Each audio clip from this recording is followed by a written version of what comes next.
The dust hadn't yet settled over the ashes of her old life when they came for her. Marbel's shack stood alone near the rocky bluffs of Deadwind Ridge, a day's ride past the last known water post. Since her husband's death in the winter, skirmish, some called it a land feud, others a tribal dispute, she'd been left to fend for herself. No family, no child, no clan to take her back. Just the echo of her name whispered in pity by traveling traders who dared pass her door. But pity doesn't stop men with black intentions. They came before sunrise, 6 riders with covered faces and eyes colder than the mountain stream. Not a word was spoken, not a single gunshot fired. Just the sound of her door crashing open, the scent of sweat and old leather, and the pressure of rough hands dragging her out. They didn't come for gold. They came for her. No one from the nearby ranchlands would follow them. No one challenged. The Gaspard gang, men who answered to no tribe, no law, and no god. The only rumor known about them was that they lived deep in the stone-boned ridges of Black Hollow, where the lawmen's horses refused to go, and vultures flew lower than clouds. Marbel was gagged, blindfolded, and thrown over a saddle like loot. Her scream was smothered by dust and fabric. Her body jolted with every hoofbeat, and her mind spun with fragments of prayers she barely remembered. She didn't know how long they rode, maybe hours, maybe days, but when they stopped, it was into a world without light. The blindfold came off and revealed not daylight, but torchlight bouncing off cold, damp stone. She was inside a canyon cave, deep and echoing. The men laughed around her like jackals. "You'll fetch a fine bargain, widow," one sneered, revealing a missing row of teeth. "Keep her clean," said another, crueler voice. "Boss don't like 'em marked before trade." Trade? Her breath caught. She wasn't just kidnapped, she was cargo. They tied her to a post, threw a dirty blanket near her, and left her alone in the dark. She wasn't crying, not because she was strong, but because her fear was frozen, too thick for tears. Her wrists bled where the rope bit, her lips cracked. Her pride, what little remained, had to survive the night. But far beyond the cave, across the wastelands and broken ravines, a shadow stirred. They called him Rook, a name spoken in fear and spit. A half-wild outlaw with no clan, no kin, and no master.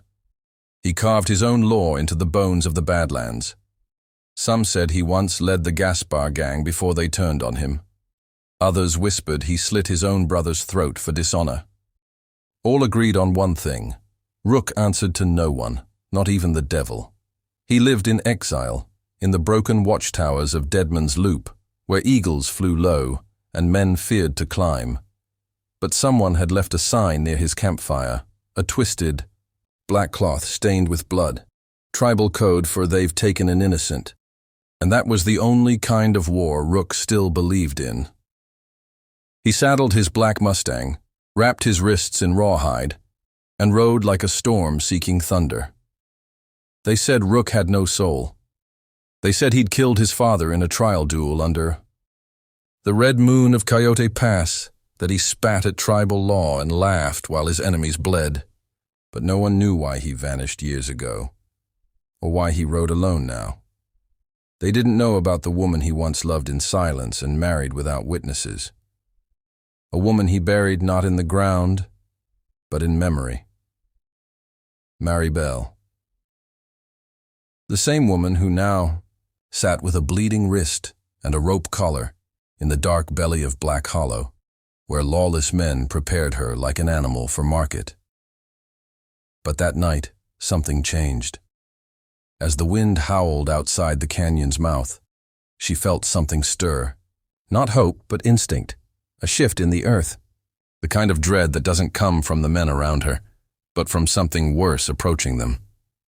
The torches flickered. The horses tethered at the entrance began to buck and snort. The gang grew restless, agitated. "Someone's out. There," mumbled the one, with the silver ring on his lip. "Watching." "No one follows us here," barked another. "No one stupid enough." But someone had, and he wasn't stupid. He was burning. Far up the trail, beneath the moon smeared with clouds, Rook crouched by a dead branch. His Mustang waited behind the rocks, silent, trained for war. His blade, blackened with soot, was already wet. One scout's throat had been slit clean. Another's broken body lay at the bottom of a dry gorge. Rook didn't speak. He hadn't spoken a word in 2 years. His silence was his vow, carved after he'd failed Marbel once, the day he chose revenge over her safety. The day her name was cast out by her own clan and his hands too stained to touch her again. He had buried her under the name Sarah in the stories, a lie for her safety. But the Gaspar gang had found her, or maybe they never stopped watching. Now she was in chains again, and Rook had run out of patience. Inside the cave, Marbel was beginning to hallucinate. Hunger and exhaustion clawed at her senses. Her memories blurred, a field of wildflowers, a secret wedding night lit only by a dying fire, and the sound of a man's voice whispering her name like it meant salvation. Marbel. You don't ever bow to this world. You break it.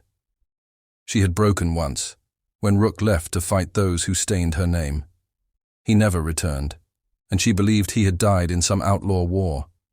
She grieved him silently, surviving under false names, sowing to eat, and living among those who never asked about her past. Until the Gaspar gang dragged her back into a nightmare. Suddenly, a scream rang through the canyon. Then another. Then silence. One guard stumbled into the cave entrance, his chest a wet, dark pool. He collapsed before he could cry for help. The others rose, drawing rifles and blades, eyes scanning the black. They weren't ready. Rook came in like death wearing dust, a blade in one hand, a torch in the other. He didn't shout. He didn't warn. He took. The fire he threw into the side canvas ignited their camp in seconds. As chaos broke, he moved like a storm, slashing, ducking, breaking bones like sticks. Men screamed, horses reared. Shadows danced wildly along the canyon walls. Then he saw her, chained to a post, her body frail, her eyes wide with disbelief. She opened her mouth to scream his name, but stopped. Because it wasn't Rook she saw. It was her husband, the one she had mourned. He didn't speak. He dropped his blade, stepped forward and knelt beside her. Gently, reverently, he untied her ropes. Her skin tore at the wrists. He cradled them, then tore strips from his own shirt to bind her wounds. "Rook," she whispered. Still, he said nothing. But his eyes, those brutal, storm-dark eyes, were wet. She reached for his face, trembling. "Why? Why did you let them take me again?"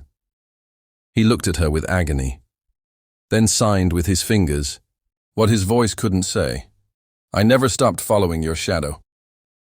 The scream tore out of Rook's throat like a beast breaking free of a cage. It wasn't just the sound of pain. It was the sound of rage long buried, the kind of cry that makes even killers look back in fear. Marbel collapsed in his arms, her body suddenly weightless. The shot had torn through her side, low, near her ribs, but deep. Blood soaked through the fabric of her dress like a slow, black tide. She blinked up at him, not in pain, but in confusion, as if her body hadn't yet told her it was dying. Rook pressed both hands over the wound. "Stay with me," he choked, words that cracked through 2 years of silence. "Did I die already?" she whispered. "No." He kissed her forehead. "You're just seeing. The part of me that should have never left. The last outlaw, the one who fired, tried to reload, but Rook turned on him like death itself. His blade didn't strike once. It struck 6 times, each swing an offering to a god he didn't believe in anymore. When it was over, there was no more Gaspar gang. Only Rook, the widow, and the sound of fire eating the silence. He rode with her through the night. One hand held the reins, the other pressed against her wound, firm but trembling. His horse, black as burned wood, galloped like it carried the last breath of the earth itself. Marbel drifted in and out of consciousness. The wind turned cold, her breath grew shallow, and her memories spiraled. She saw herself as a young girl again, standing outside a tribal court, waiting to be judged for a sin she didn't commit. She saw Rook, not yet an outlaw, not yet cursed, standing beside her, offering to marry her to protect her name. The scandal nearly destroyed him, but still he chose her. She had whispered once, "What if we never belong anywhere?" And he had replied, "Then I'll build a place for us from dust and fire." Now she lay bleeding in his arms, and she wondered if that place was always meant to be her grave. By sunrise, Rook reached the old shack on the edge of the sagebrush. Cliffs, the one he once built with his bare hands.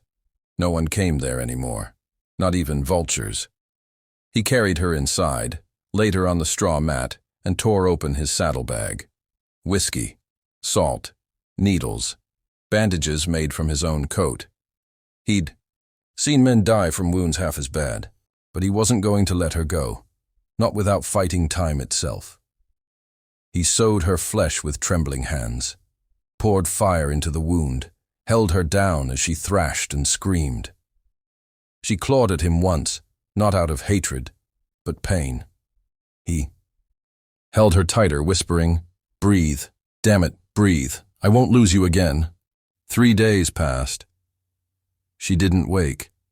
He stayed beside her, carving her name into the wooden floor with a dull knife, over and over again. Marbel, Marbel, Marbel. He barely slept, ate nothing, prayed in a language he never believed in. His voice raw from pleading to no one. He wrote letters she would never read, lit candles she would never see. He told her every truth he'd kept silent, how he was never meant to leave her the day the clans came for blood, how he let her believe he was dead to protect her from what he'd become, how he hated every breath he took without her name beside it, how every man he killed since was just a shadow of the one who wronged her. On the 4th night, he heard her whisper, "Rook." He dropped the blade, crawled to her. Her eyes fluttered open, and for the first time, he cried. Not the angry tears of a man who lost everything, but the quiet, grateful tears of a man who just got one more chance. The sky cracked open before sunrise. 3 riders sat quietly on the cliff above the shack, wrapped in ash-colored shawls, rifles strapped across their backs. Tribal enforcers, not lawmen, not bounty hunters. They didn't come for gold. They came for blood debts. Rook had broken exile. No outlaw was ever allowed to return, not even for love, but he had. He had crossed sacred ground, spilled the blood of tribal defectors, brought fire into their forgotten rules, and now, by their ancient code, he had to answer. Inside the shack, Marbel stirred. She was pale, still fevered, but alive. Her body clung to the thin breath of recovery, like a flame trying not to die in the wind. She saw Rook sharpening his knife. His shoulders were tense, his eyes hollow. "You knew they'd come," she whispered. He didn't turn. "They were always going to come," he said. "Doesn't matter what I did. I was dead the day I chose you." She sat up slowly, trembling. "Then run. We'll find the Riverlands. We'll vanish again." Rook looked at her. The silence between them was filled with too many memories. The way she'd once braided his hair with her trembling hands. The way she hummed at night to keep the dark out. The way she waited for him even after the world told her he'd left for good. I've run enough, he said quietly. This time I want them to know why I bled. He stepped outside as the riders dismounted. The leader, an older man with storm-colored eyes and tribal scars across his cheek, called out, "You broke sacred exile, Rook." "I did." "You killed men." "I did." "For what?" Rook didn't answer right away. He looked back at the shack, where Marbel watched from behind the cracked doorway. "For her," he finally said. "And I'd do it again." The three enforcers exchanged looks. One of them, younger, more hot-blooded, raised his rifle slightly. "She's still cursed," he muttered. "Her name's still not clean." "She bled," Rook snapped. "She paid enough, more than enough. You didn't come when she was stolen. I did." The elder nodded once. "That may be true, but blood spilled outside law must still be judged." Rook took off his coat, dropped his knife. "No trial?" he asked. The elder shook his head. "You want honor, take the blade. Die standing." Rook smirked, bitter. "I've already died once." Inside, Marbel stood up, stumbled, and screamed, "No!" She dragged herself outside, barefoot, wounded but unshaking. "He saved me," she cried. "He saved me when none of you would. What kind of justice punishes a man for keeping a vow?" The young enforcer raised his voice. "He spilled tribal blood. He spilled it to protect what you all abandoned," she shot back.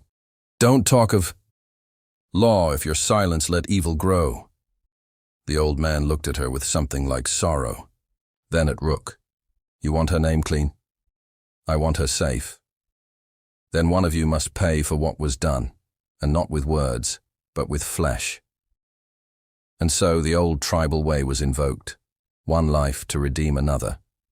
Either Rook died, for exile, or Marbel gave herself back into the hands of the elders to be judged, stripped of all her freedoms, never to speak his name again, never to love again, never to be seen again outside the woven walls of exile. A silence fell over the mountain. Then Marbel whispered, "Let me choose." Rook grabbed her wrist. "No!" But she turned to the elders. "I will give myself, for his freedom." Rook's heart stopped. "I carried your shame for years," she said, looking at the council. "But I won't carry his death." The old man nodded slowly. "Then by the old law, he walks, and you vanish." They took her by nightfall. No chains. No cuffs. Just a long, silent ride into the eastern mountains, where women like her were erased, not with blades, but with silence. She looked back once. Rook stood on the cliff's edge, fists clenched, lips trembling. He didn't try to stop her, because this was her final gift. 1 year later, no one spoke of the Gaspar gang. No one remembered the name Rook, except children in fireside tales. But in the deep part of the southern desert, near a solitary spring, travelers whispered of a stone carved with strange markings.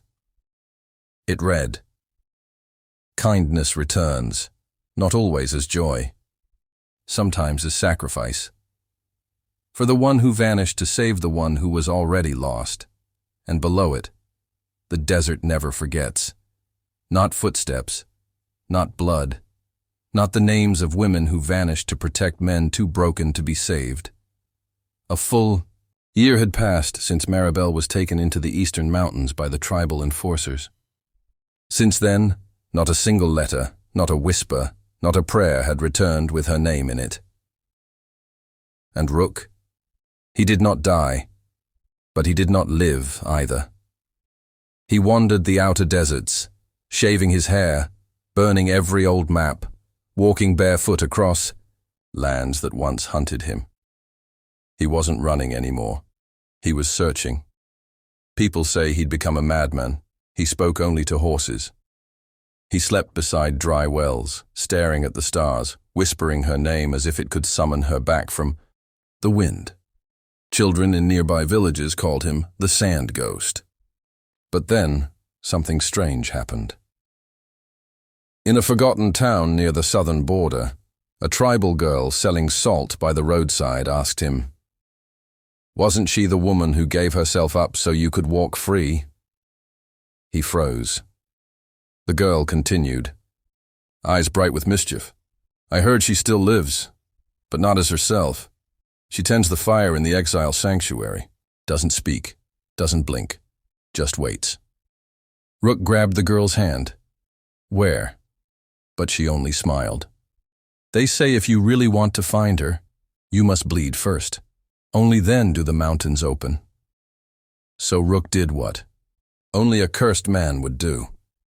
He rode alone into the highest northern range, the Forbidden Pass, where the wind was sharp enough to slice skin, where bones of old warriors littered the cliffside, where the only way to survive was to stop fearing death.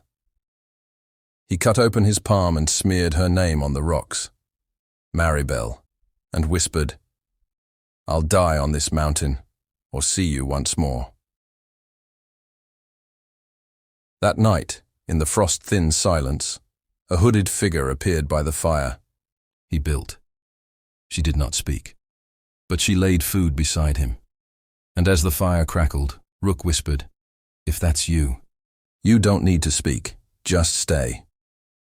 The figure didn't move, but she didn't leave either. By morning, the figure was gone. But a scarf remained, worn, faded, but stitched with the very same thread Marbel once used when she repaired Rook's coat before his exile. He gripped it to his chest and wept, not because he had seen her, but because now he knew she was still alive, watching, waiting, protecting him even from afar. The storm came without warning. Thunder cracked over the mountain sanctuary like a war drum. Fierce winds tore through pine and ashwood, ripping the woven walls of the exile quarters. Flames flickered, the roof groaned, and among the quiet women, hidden by exile, one did not tremble.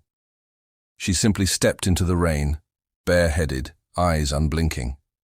Marbel. She raised her torch high, not to escape, not to call for help, but to keep a promise. A fire lit every 7 nights, for a man who might never return.